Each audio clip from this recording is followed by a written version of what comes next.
In this module, we are going to discuss the planning of a medium to long-term strategy, setting out step by step the books you intend to self-publish, as well as any other objectives you may have with regards to self-publishing. For example, the building of an author website. And we are also going to look at the planning of a day-to-day timetable of the tasks that you will need to complete in order to ultimately achieve each of the objectives set out in your strategic plan. Before we can begin planning day-to-day tasks, we shall of course need to create our strategic plan, which I recommend that you set up using your favourite to-do app on either your iPad, iPhone, or on your computer. I have found that I prefer to do this on my laptop, and after experimenting with a number of to-do applications, I found that the very simple but also very intuitive web application Workflowy was the most effective for me. Workflowy can be a free or a paid application depending on your usage. The app allows you to make 250 actions each month at no cost, but at the time of writing, it also credits your account with another 250 actions for each friend that you introduce to the app. I have actually introduced 3 of my friends to Workflowy, and I find that the 1,000 credits that I have accumulated is more than sufficient for my needs, and so I have never had to switch to the paid version of the application. From within Workflowy, or your preferred to-do application, you should set out your medium to long-term strategic plan, with each of your objectives clearly marked. Then each of these objectives should be split between the different steps you will need to complete in order to achieve a particular objective. Finally, each of these steps can also be broken down into the different tasks needed to complete them. So for example, it may be that one of your medium to long-term objectives is to self-publish book 2 in your new fantasy series. So perhaps this objective is written down as self-publish Mischief at Miles End, book 2 in the Frederick the Footpad series. Then within this objective, you may have written the following steps that you will need to complete. Research book, create characters, create settings, create a detailed outline, write first draft, rewrite book, edit book, source cover for book, format book, pre-launch, beta readers, final proofread, publish book, launch, and ongoing promotion. Many of these steps will also have their own individual tasks connected to them. For example, edit book may be made up from the following tasks: self-edit book, proofread book, send to John for substantive edit, rework book based on John's suggestions, proofread book, send to Jane for copy edit, correct mistakes flagged up by Jane, and final proofread. While the format book step might be made up from the following tasks: compile to EPUB in Scrivener using preset format, validate in the EPUB validator, check formatting within iBooks on Mac, check formatting within Adobe Digital Editions, check formatting on the iBook app, the Kobo app, and the Nook app on iPad and iPhone, compile to .mobi in Scrivener using preset format, validate within the Kindle Previewer, use send to Kindle, check formatting on the Kindle app on iPad and iPhone, check formatting on the Kindle Fire HD, and check formatting within KDP prior to publishing. The example objectives I have shown here are for the publishing of a book. But of course, you may have other types of medium to long-term objectives, such as the creation of your author website, reaching 1,000 subscribers on your mailing list, and perhaps even a Get Healthy objective, which can also be incorporated into your working day. Hello there. In this video, I'm going to show you how you can set up a strategic plan with medium to long-term objectives in the free online productivity tool, Workflowy. And here we are within my Workflowy account. As you can see, I have created a dummy strategic plan which I have set up for the purposes of this video so that I can walk you through how I personally use Workflowy. But before we begin with that, I would like to point out that in the free version of Workflowy, you are given 250 actions per month, which probably isn't enough to use the application effectively. However, Workflowy has a system in place whereby if you invite someone else to use Workflowy, they will receive a bonus 250 actions, making a total of 500 actions per month, and so will you. I find that 1,000 actions is more than enough to work effectively with Workflowy. And I've included a link where you can join Workflowy, whereby you will have 500 actions from the get-go instead of the usual 250. And so you will only have to invite a couple more friends to then get yourself up to that 1,000 actions level. Or of course, you could always purchase the Pro version of Workflowy, where you will get unlimited lists and be able to back up your lists to Dropbox. Okay, so let's get started. You are able to zoom in on a particular plan by clicking on the plan's bullet point, like so.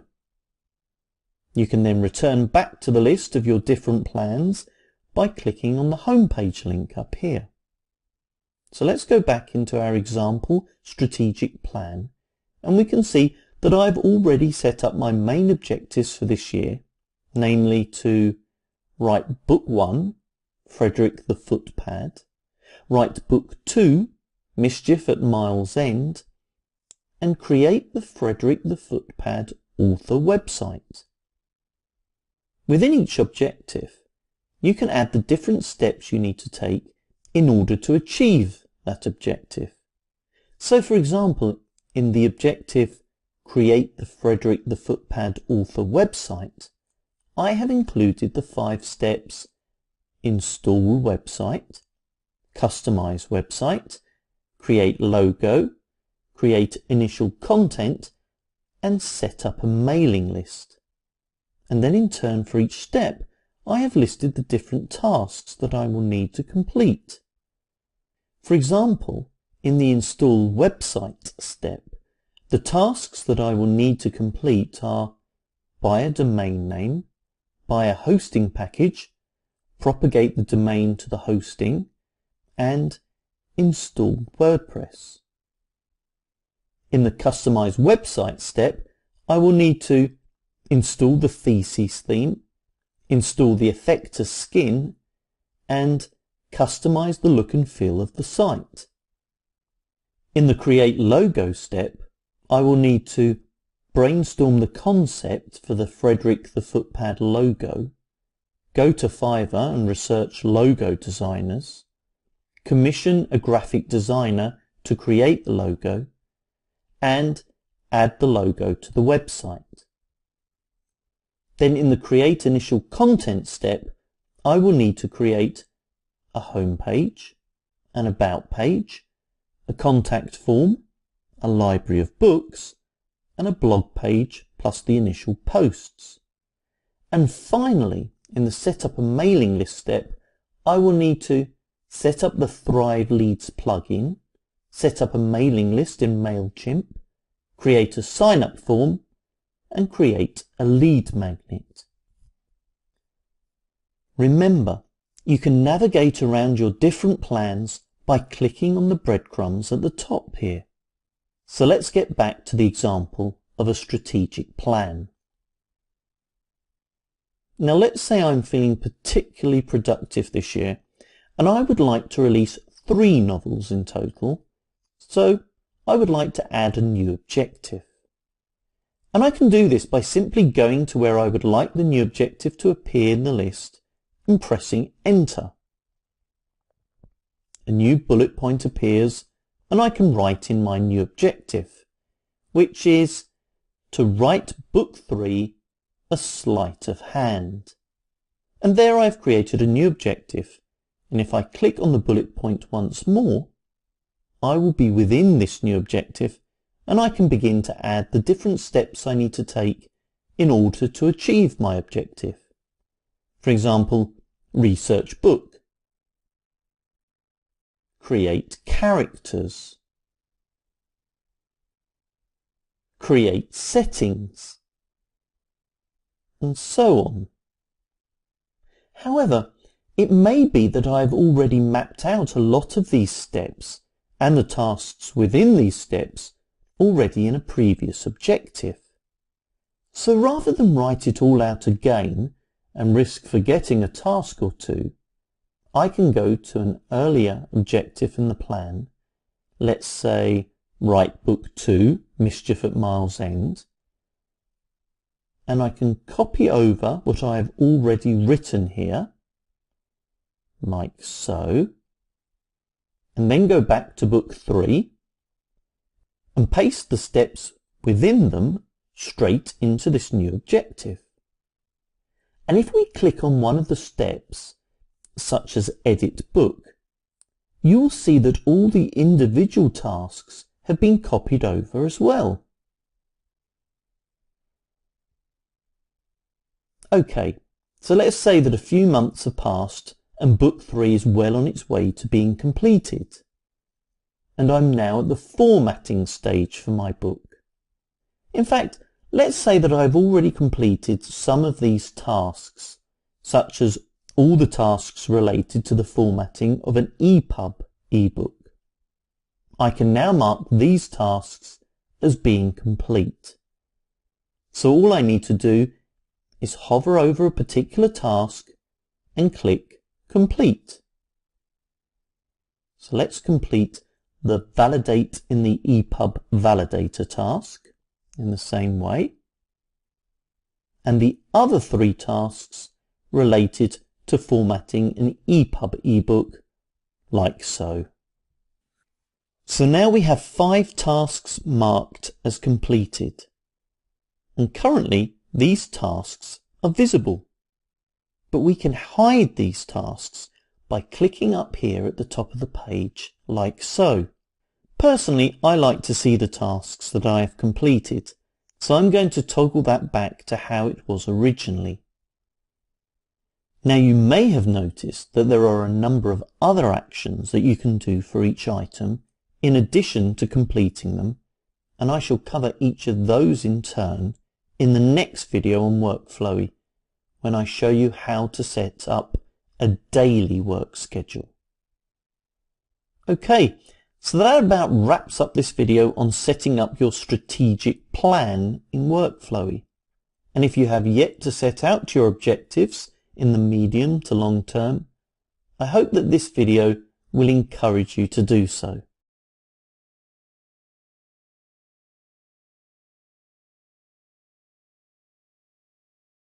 Only once you have set up your medium to long-term objectives can you begin to start planning how you are going to achieve each of the individual tasks that you have identified on a day-to-day basis.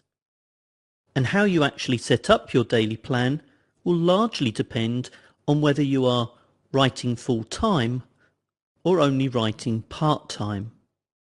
If you are writing part-time, which I assume will be the case with the majority of you who are taking this course, a lot will also depend on what type of day job you have and how much time you can spare each day for your writing.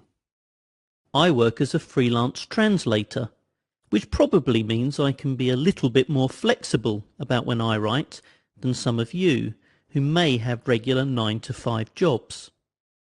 Because I am my own boss, I can decide the time I spend translating, as long as I meet my deadlines, and the time when I am writing or carrying out other tasks to do with my self-publishing business. Also, as my self-publishing has become more and more successful, I am able to reduce the number of translation projects that I take on. Although the freelancers amongst you will certainly be able to be more flexible with the completing of your day-to-day tasks, it certainly does not mean that those of you with regular 9-to-5 jobs cannot achieve the same results. It might just mean it will take a little longer, and you will probably have to be a bit more creative in how you set up your daily schedule. What is very important, whatever your day job is and however little time you are able to give to your writing, it is essential that you write every day. You must be consistent. Even as few as 500 words a day will soon add up. It is far more effective to write a little every single day than to write a lot every now and then. Believe me, I know this from experience. Write consistently, write every day, and you will be surprised just how quickly you will be able to complete your first book. Of course, writing is just one of many tasks that the self-published author is concerned with. And because of this, as well as being consistent, you must also make sure you plan your work schedule each and every day, as this will make you far more productive. I believe that you should actually plan your day the night before. Again, you can set this up in Workflowy, so that you can get started with your first task as soon as you wake up. I personally feel that it is important to get an early start and begin working through the tasks straight away. I know that this might be a big ask for those of you who have to get up early anyway to begin your commute to work, but I am certainly a lot more productive early in the morning than late at night. And that is also why I tend to schedule the more creative tasks, such as the writing of my books, earlier in the day, and the more routine tasks, such as web design and marketing, later on in the day. Of course, some people are not morning people at all, and it may be more practical for you to get the majority of your self-publishing related work done in the evenings, once you have come home from your day job.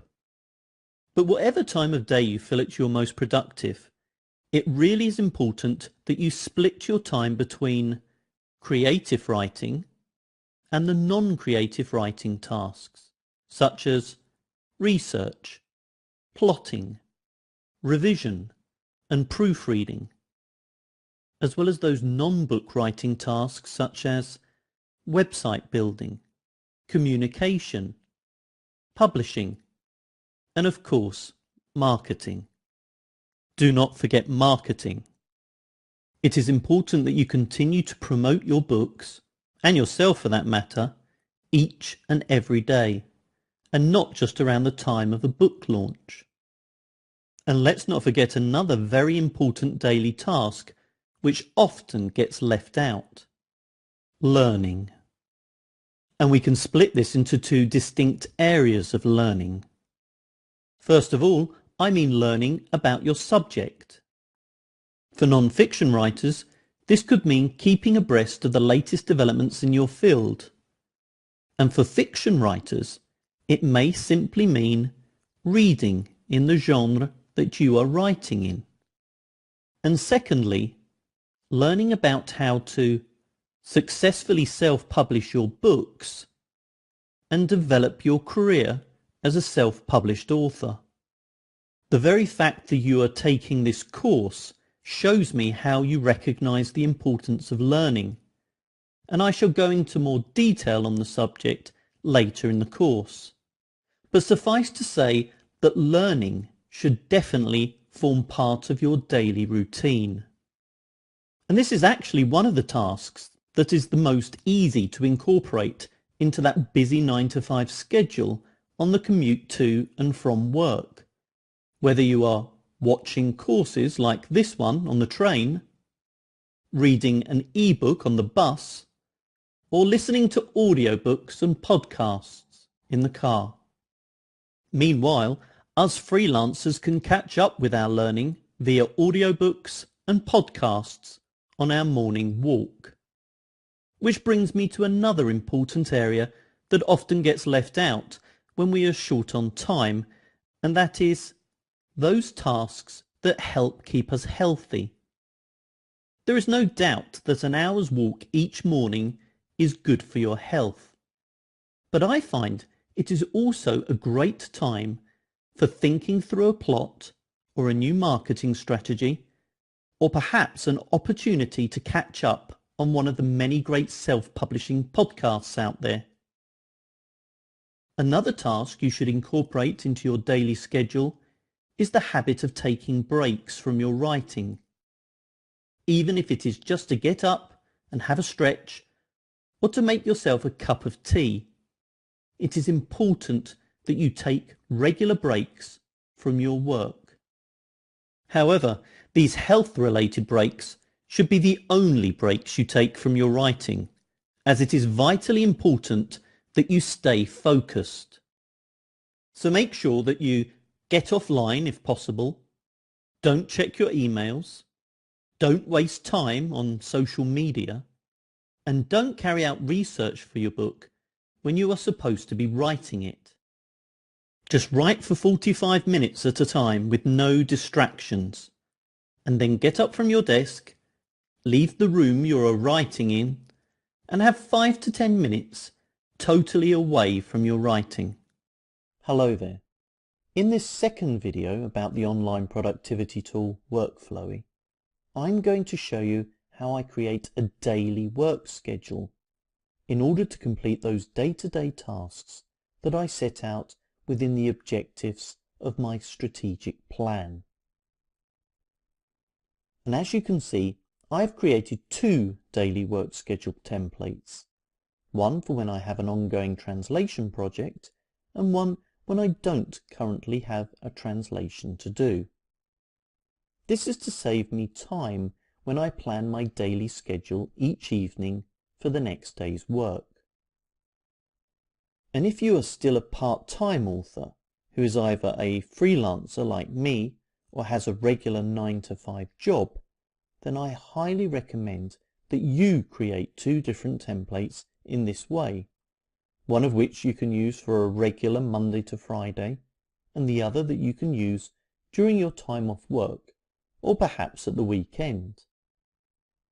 So why don't we start by having a look at my 2 different templates and see how they differ from each other, before I then use one of those templates to create my actual work schedule for tomorrow. I shall begin by looking at the daily work schedule template that I use when I am working on a translation project. I begin the day by getting up at 6:30 a.m, having a shower, getting dressed, and making a cup of coffee, so that I am at my desk in my home office by 7 a.m. sharp to begin my writing.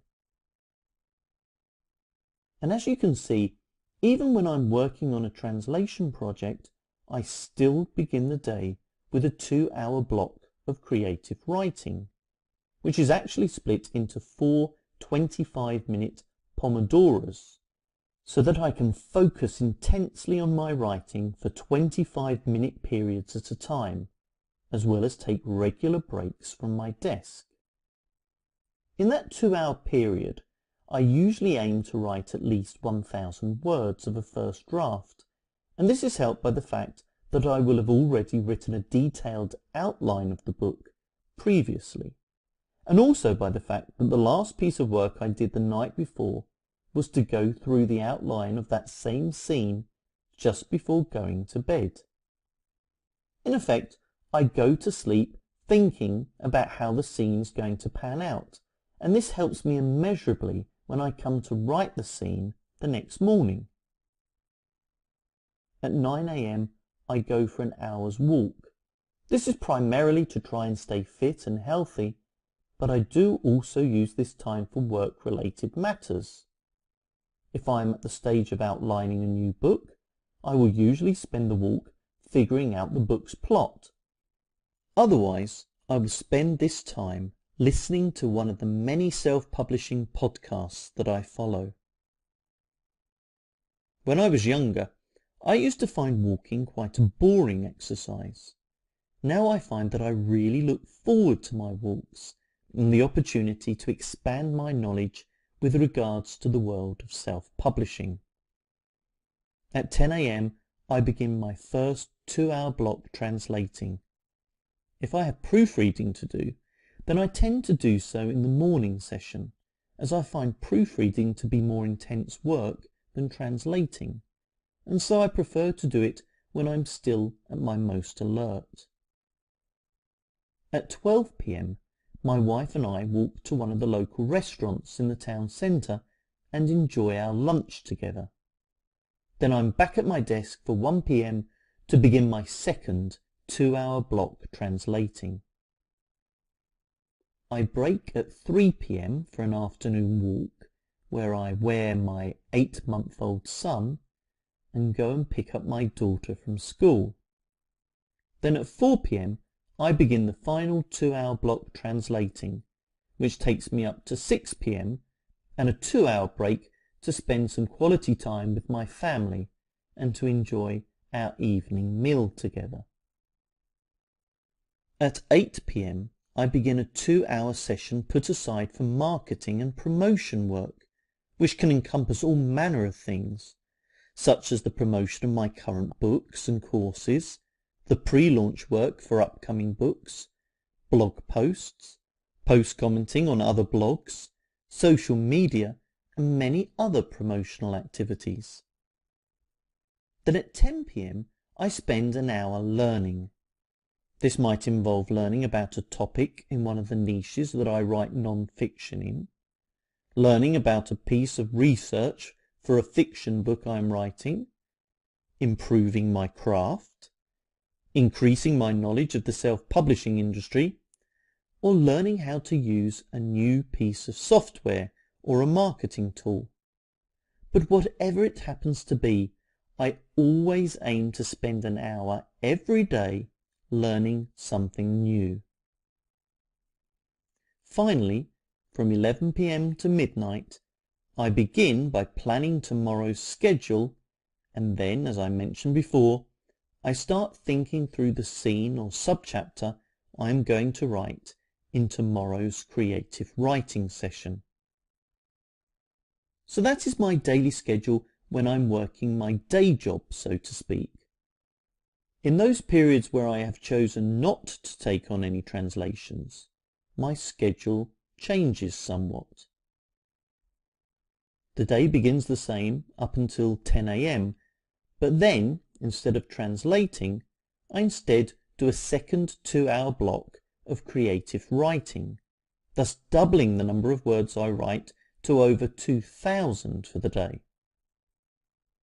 Then from 1 p.m. to 3 p.m, instead of doing that second session of translating, I am able to do a 2-hour block of non-creative writing, which may involve all manner of things such as self-editing, proofreading, writing copy, writing a script for a video, recording audio, shooting a talking head video, etc., etc.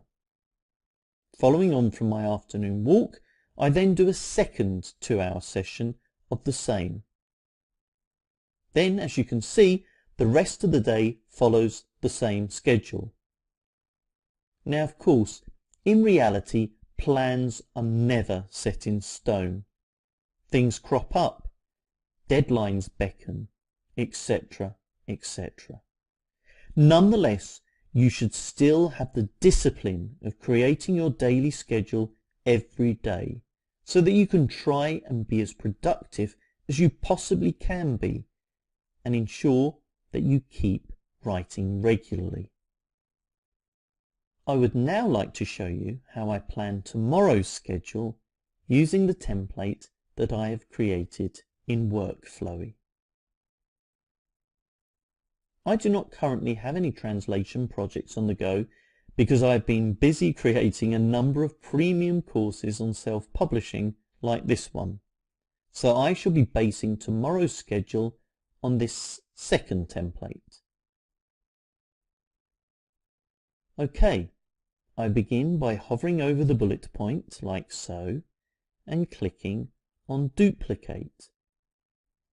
And then I highlight the title and enter tomorrow's date, which is Monday the 26th of October. Then I go through each of the different activities and enter a task or tasks for each session. For example, I am going to write 1,000 words of the first draft of Time School 3. And then on my morning walk, I am going to listen to episode 239 of the Creative Pen podcast. Then from 10 a.m. to 12 p.m. I'm going to write another 1,000 words of the first draft of Time School 3. We shall go to the Mexican restaurant for lunch.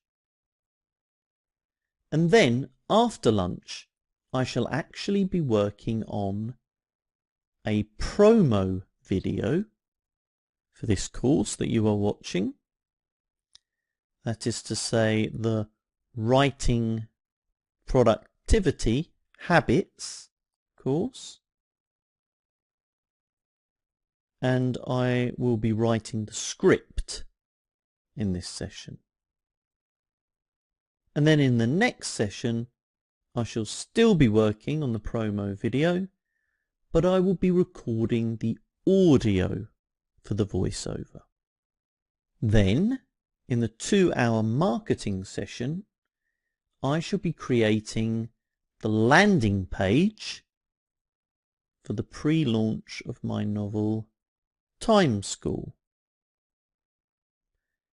So feel free to check that out and sign up if time travel is your thing. And then in the learning session, I shall be taking an Udemy class on Explaindio, which is the software program that I'm going to use to create my promo video for this course. And finally, I shall of course plan the next day's schedule and think through the next scene in Time School 3, which, by the way, if you are interested, is set in Prague in 1942. So I shall add a little note to myself by hovering over the bullet point and clicking Note, and then writing Prague 1942. And you can also use this hover feature to delete a task or even to share a task with someone else if you wish. Okay, that is basically how I set up my daily schedule the night before using one of the templates that I have set up within Workflowy. I hope you've enjoyed the video, and I also hope that it will inspire you to create daily writing schedules yourself if you are not already doing so. Thank you for watching. Bye-bye. There is no doubting the fact that writing can easily become a sedentary occupation, and obviously any type of sedentary lifestyle is not good for your health. What may be of surprise, though, is just how much of an impact sitting for hours each day can have on your health. In 2010, researchers from the American Cancer Society found that sitting for long hours each day really has an impact on your life expectancy, and that people who sit more than 6 hours a day are statistically more likely to die earlier than people who sit for 3 hours or less. Furthermore, it was discovered that women are even more affected by a sedentary lifestyle than men.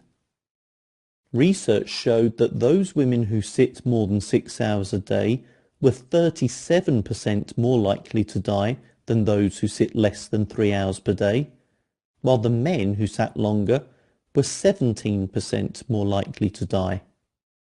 This really is rather alarming news, and unsurprisingly, sales of both standing desks and treadmill desks have skyrocketed in recent years. However, the benefits of these specialist desks have not yet been proven beyond doubt, and not everyone is in a position to afford one in any case. Fortunately, there are other options available to us, which we really should incorporate into our daily schedule as regular habits. Just as important as taking regular breaks from your writing is the partaking of regular exercise. And in my opinion, there is no healthier form of exercise than that of walking. I try and have a morning walk before eating breakfast for about an hour or an hour and a half every single day. I actually live in Slovakia, in the heart of Europe, and so I'm quite fortunate in the fact that I am not that far away from mountains, lakes, rivers and valleys. So walking here is always interesting. There is no doubt that an hour's walk each morning is good for your health. But the real benefit that I believe walking has over other forms of healthy physical exercise, such as swimming or cycling, is that I personally find that it is also a great time for thinking through a plot, or a new marketing strategy, or perhaps even an opportunity to catch up on one of the many great self-publishing podcasts out there. And I also try to take in an afternoon walk with my 8-month-old son, David, every day as well. Wearing my son is a great opportunity for us to bond, and naturally he just loves listening to Daddy telling him all about the latest ideas for his new book. One of the most effective health-related habits that we can incorporate into our writing schedule is the taking of regular breaks. Getting up from our desks and away from our writing every 30 minutes or so has obvious health benefits in that we can stretch, walk about, and even exercise. However, as well as being physically beneficial, it is believed that these frequent breaks can also improve mental agility. In the late 1980s, a time management method was developed called the Pomodoro technique, whereby a timer is used to break down your work into 25-minute intervals, which are separated by short breaks. The intervals are known as pomodoros, which is actually Italian for tomato, and was named after a tomato-shaped kitchen timer that the inventor of the technique, Francesco Cirillo, used when he was a university student. One of the things I like about the Pomodoro technique is that I feel like I'm killing two birds with one stone. As well as taking regular breaks away from sitting and the computer, I also find that I am able to intensely focus for each 25-minute period, and am able to write considerably more words in 2 Pomodoros, totaling 50 minutes, than I would do writing for an hour without any breaks. I suppose this is because I am conscious of the fact that I'm only going to be able to write for 25 minutes, and so I can go flat out in that time to get as much done as I possibly can. Meanwhile, I find it far harder to write at that same intensity when I do not use the Pomodoro technique and instead just write for 2 or 3 hours at a time without taking a break.